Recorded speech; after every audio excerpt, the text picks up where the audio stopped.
Gents, let's now segue into our next segment, USMNT against Wales. Let's preview the opening game for the USA Group B opener against Wales coming up on Monday.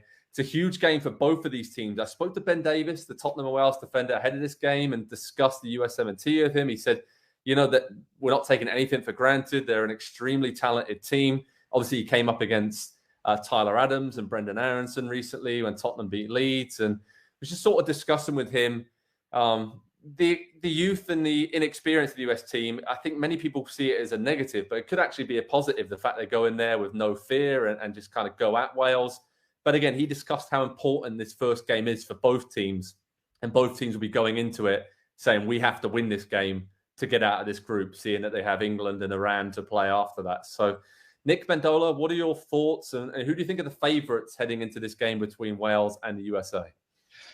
Wow, that's a really good question. The reason I say that is because it depends on how you view the teams, how you view.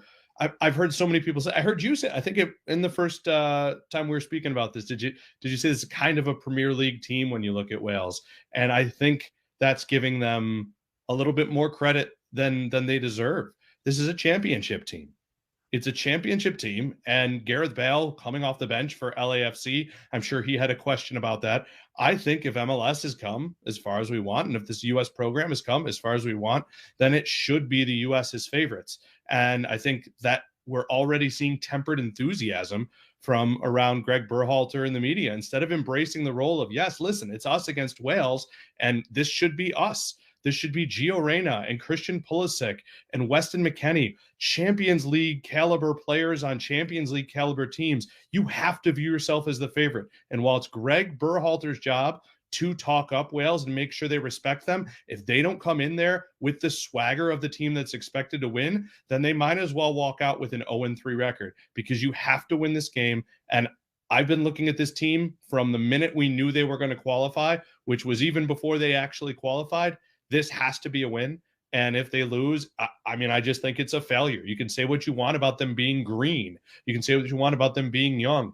Talent-wise, they should do it to this team. They really should do that to this team.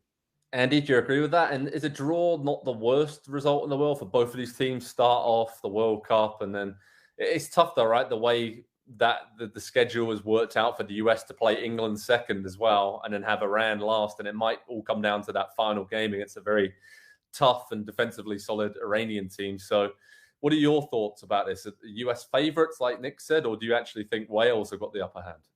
Yeah, I think the players will believe everything that Nick said there right up until the time they walk out the tunnel. And then I think when they walk out the tunnel and the anthems go and the game kicks off and they realize, I'm at the World Cup, I'm in the big one right now, I think then that moment is going to sink in for a lot of them. And maybe it's a 5 or 10 or 15, 20-minute period to start the game off that they look a little bit nervy, that the touch is a little bit off, that the timing is not quite there.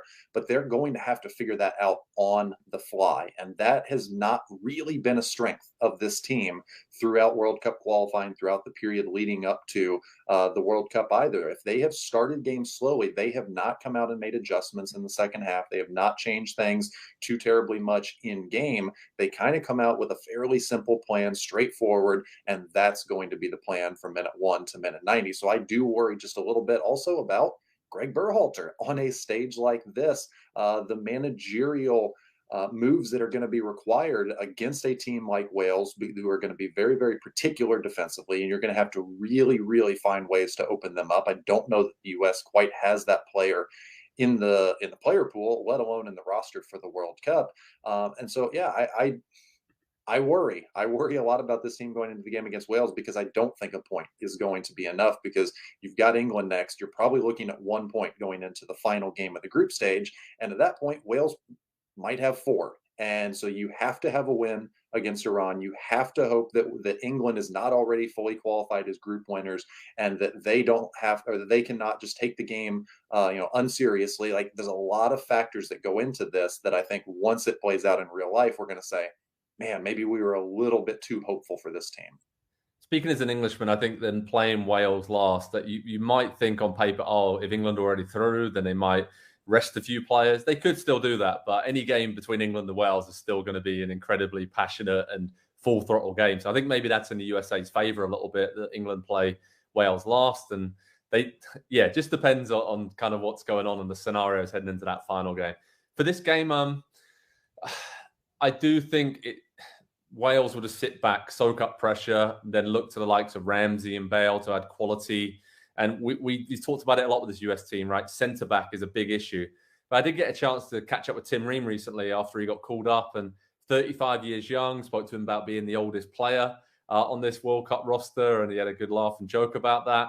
But he said, he's ready to contribute wherever needed, be it in a leadership role for these young players. And what's interesting about a lot of these players on the USMNT roster, they've played against England and they played against a lot of these Welsh players week in, week out in the Premier League. So I feel quite comfortable about the familiarity they have with coming up against the Welsh team.